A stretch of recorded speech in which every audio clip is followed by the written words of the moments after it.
when you are afraid, you'll take any train that's leaving the station, even if it's not going where you want to go. And so it definitely disables our ability for critical thinking. And there's, I'm just going to put a big bold line between the two kinds of fear. There's true fear, which is a signal in the presence of danger. You see it, you smell it, you hear it, you sense it, and you react to it. And often you react to it before you even know. A good example would be somebody going like this, and they don't even realize what they're doing is there's a bee in their hair. They don't say, there's a bee in my hair, I'm going to raise my left arm and make the bee get out of my hair. It's happened already. And I have many examples in my books of people who had reacted very intelligently and wisely before they even knew what they were reacting to consciously. And there's plenty of those. And because the body has a nuclear defense system when it's true fear in response to something in your environment. Then there's unwarranted fear, which is something from your memory or your imagination. That is highly programmed by media, by culture. You're told what to be afraid of by parents. Be afraid of this kind of thing, and those you react to generally irrationally. I'll give you a fast example, because it's counterintuitive what I'm going to tell you. But a woman is in a building like this, 10-story building, and she's leaving work late at night. Elevator door opens, and there's a man inside who causes her fear. She's afraid. What does she do? She talks herself out of it. I don't want to be that kind of person. It's just because he's Hispanic, that's unreasonable.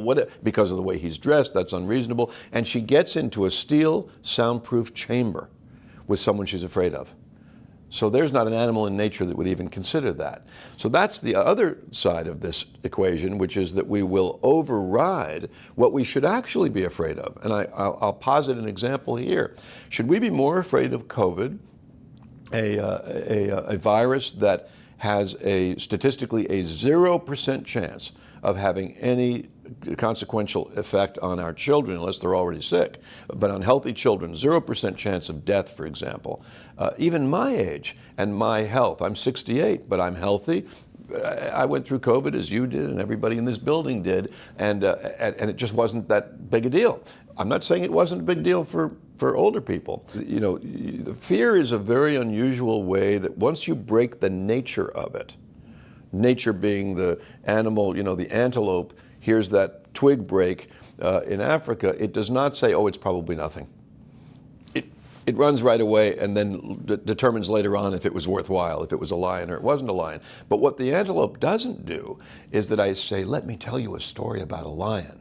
And the antelope doesn't go, and go running away. It doesn't take a narrative and use the narrative in their head to give ourselves the fear signal.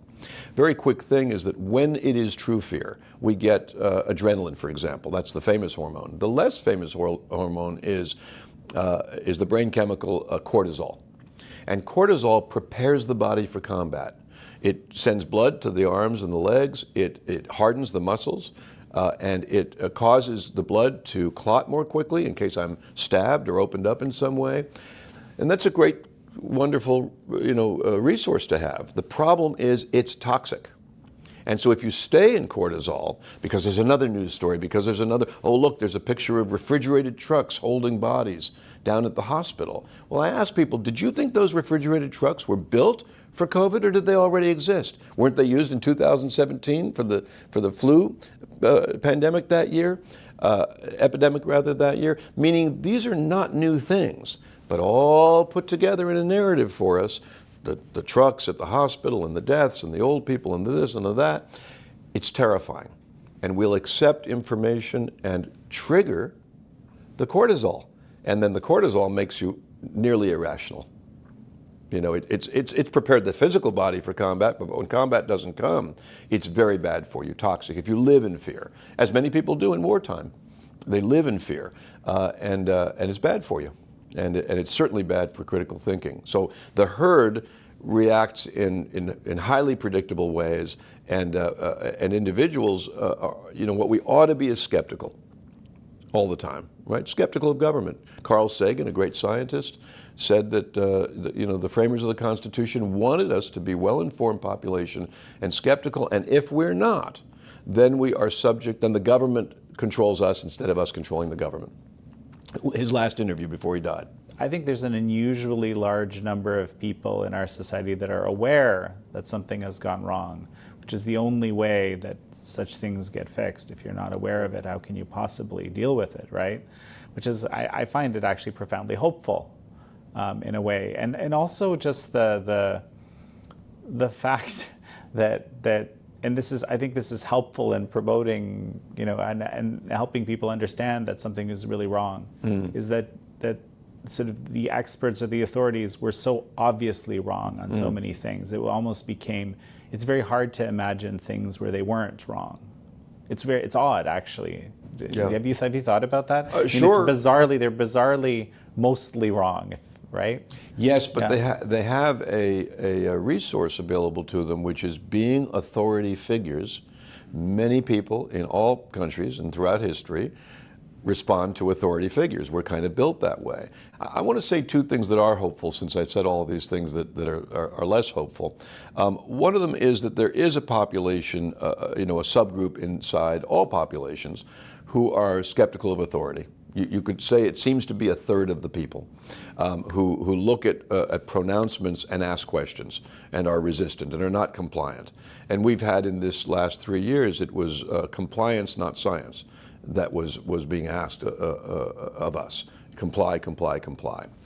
And so the hopeful thing is that I saw in the second year of the pandemic was that the number 17 best-selling book in America was 1984, a 70-year-old book. And I thought, wow, that's really interesting. People are interested in reading about 1984 as they intuitively sense these kinds of strategies around them. And so I think that's, that gives me some hope that people are interested in paying attention. And America is this extraordinary experiment in freedom that, that very much deserves to be protected and even fought for. And we tend to think of that fighting happening outside the country to outside enemies. That's the way it's promoted to us. We've got to take the fight to them in Iraq, and we're fighting for our freedoms, and they want to destroy our freedoms. But who really wants to destroy freedoms are people in power. Always. In all kinds of organizations, that's the reality. And so I remain hopeful that the tools are here, elections and resistance. Did you see that documentary on Netflix called The Social Dilemma? At the very end of that documentary, one of the guys, I think he was one of the early Facebook creators of these mechanisms and algorithms, and he was asked, what do you see as the eventual outcome of all this? And he answers in a heartbeat without a delay. He says, civil war. And so that's quite a profound thing to say for a guy who was working at Facebook, and because they knew that these instruments, Facebook, YouTube, Google, et cetera, what they tend to stir up is the differences between us.